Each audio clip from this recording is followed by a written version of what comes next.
بسم اللہ الرحمن الرحیم۔ دیوانی مقدمات میں شہادت کے ذریعے پارٹیز اپنے موقف کو ثابت کرنے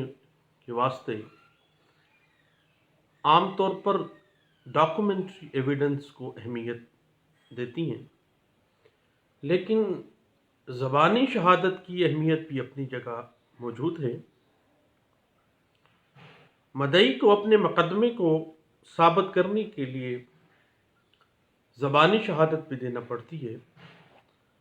حتیٰ کہ ایکس پارٹ ہونے والے مقدمے کو ثابت کرنے کے لیے زبانی شہادت کو ضروری قرار دیا گیا ہے۔ ایک بہت بڑی وجہ یہ ہے کہ خاص طور پر ایکس پارٹ ڈگریز کے واسطے مجموعہ ضابطۂ فوجداری 1908 میں آرڈر 9 رول 6A کو بھی عدالت کے سامنے رکھا جاتا ہے کہ جب سمن کی تعمیل ہو چکی ہے دین اگر یہ بات ثابت ہو جائے کہ سمن کی مناسب طریقے سے تعمیل تو ہو چکی ہے دین عدالت یک طرفہ کارروائی کر سکتی ہے۔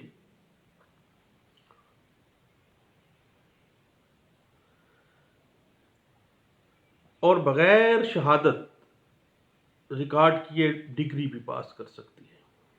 صرف اور صرف مدعی پارٹی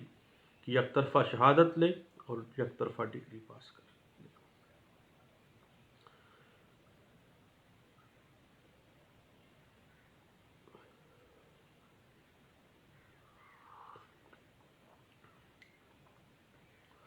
ایک دیوانی عدالت مقدمہ کے حالات کے پیش نظر ایویڈنس ریکارڈ کر لیتی ہے، کیونکہ ہر ایک کیس کی نوعیت ڈیفرنٹ ہوتی ہے۔ بعض ایسے کیسز ہوتے ہیں جس میں دوسرے فریق کو کوئی خاص یا کوئی ناقابل اتلافی نقصان نہیں ہوتا، جبکہ بعض مقدمات میں اگر کوئی ڈگری ہو جاتی ہے یا کوئی آرڈر پاس ہو جاتا ہے تو مخالف فریق کو بہت زیادہ نقصان اٹھانا پڑ سکتا ہے۔ اس حوالے سے قانون بہت زیادہ ویجیلنٹ ہوتا ہے اور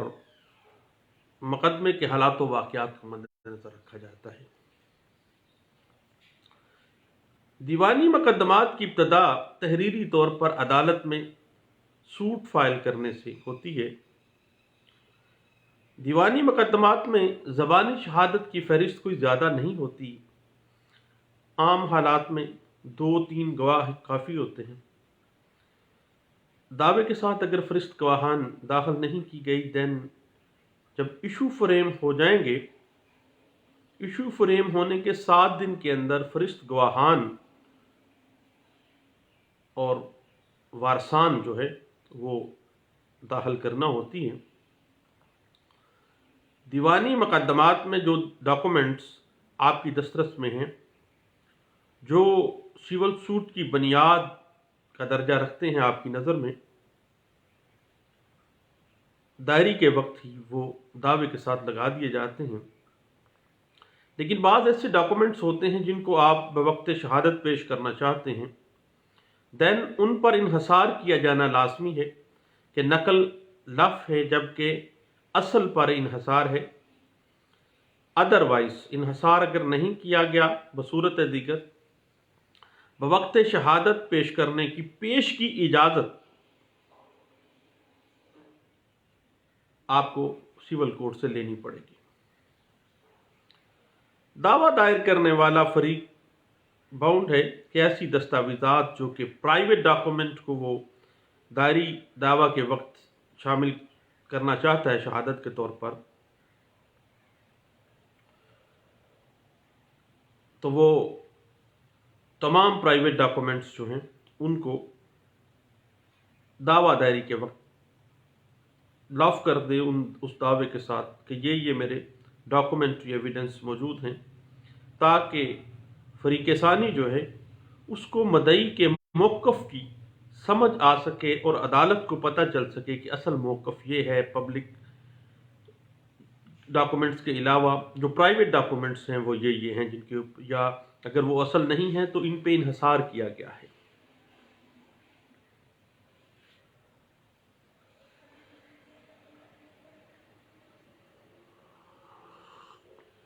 یاد رکھیے گا کہ ڈاکومنٹس کی سرٹیفائڈ کاپیز جو ہیں وہ وقت شہادت براہ راست عدالت میں پیش کی جا سکتی ہیں، جبکہ پرائیویٹ ڈاکومنٹس کے لیے متعلقہ گواہ کا خود عدالت میں پیش ہونا اور ان ڈاکومنٹس کو پیش کرنا ضروری ہوتا ہے، اور ایسے تمام فیکٹس جن پر مقدمہ کی بنیاد ہوتی ہے ان کے بارے میں شہادت پیش کرنا لازمی ہے، کیونکہ ایشو جب فریم ہو جاتے ہیں شہادت اور فیصلے مقدمہ کے لیے ان فریمنگ آف ایشوز کے بعد ان ایشوز کے اوپر شہادت کے بغیر نہ ہی کوئی شہادت پراپر طریقے سے اگر نہیں کی گئی ہے دین مقدمے کا فیصلہ بھی پراپر طریقے سے ممکن نہیں ہے۔ ایشو فریمنگ، شہادت اور فیصلہ، یہ تینوں چیزیں ایک رو میں چلتی ہیں، ایک فلو میں چلتی ہیں۔ اگر ایشو فریمنگ اکارڈنگ اس کے مطابق ایشو فریمنگ کے مطابق اگر شہادت نہیں دی گئی ہے دین فیصلہ کرنے میں عدالت کو پریشانی کا سامنا کرنا پڑتا ہے۔ اب اگلا معاملہ آتا ہے ایویڈنس کن کن پہ ہوگا، تو عدالت کی نظر میں جن جن پارٹیز کے اوپر برڈن آف پروف آئے گا، برڈن آف پروف انہیں نے سر انجام دینا ہے اور بار ثبوت پیش کرنا ہے اور ثبوت کے لیے شہادتیں لے کے آنی ہے۔ اور اگر کسی سیول سوٹ میں ایشو فریمنگ پراپر طریقے سے نہیں کی گئی ہے تو اس کا بر وقت جو ہے ریمیڈی عدالت میں اپلیکیشن دے کے، اور اگر دعوے میں کسی وجہ سے ترمیم کی جائے تو اس کے لیے ایڈیشنل ایشوز واضح کروانے کے لیے اپلیکیشن دی جا سکتی ہے، اور اس کے بعد پھر جو ایڈیشنل ایشوز فریم کیے گئے ہیں ترمیم کے بعد ان کے اوپر بھی شہادت اسی اعتبار سے پیش کرنا ہوتی ہے۔ دعویٰ دائری کے بعد مدعا علیہ کی طلبی جو ہے وہ ایک اہم معاملہ ہوتا ہے عدالت کے پیش نظر۔ مجموعہ ضابطہ دیوانی میں باقاعدہ طور پر سمننگ آف ڈیفینڈنٹ پارٹی ایک باقاعدہ سے طریقہ کار موجود ہے جو ہم نے اپنی مختلف سیگمنٹس جو ہیں ویڈیوز کے سٹیجز آف سیول ٹرائل کے حوالے سے اس میں بھی ہم نے ڈسکس کی ہے، اور اس کے علاوہ بھی ویڈیوز موجود ہیں، آپ یوٹیوب سے سرچ کر سکتے ہیں، فیس بک سے سرچ کر سکتے ہیں۔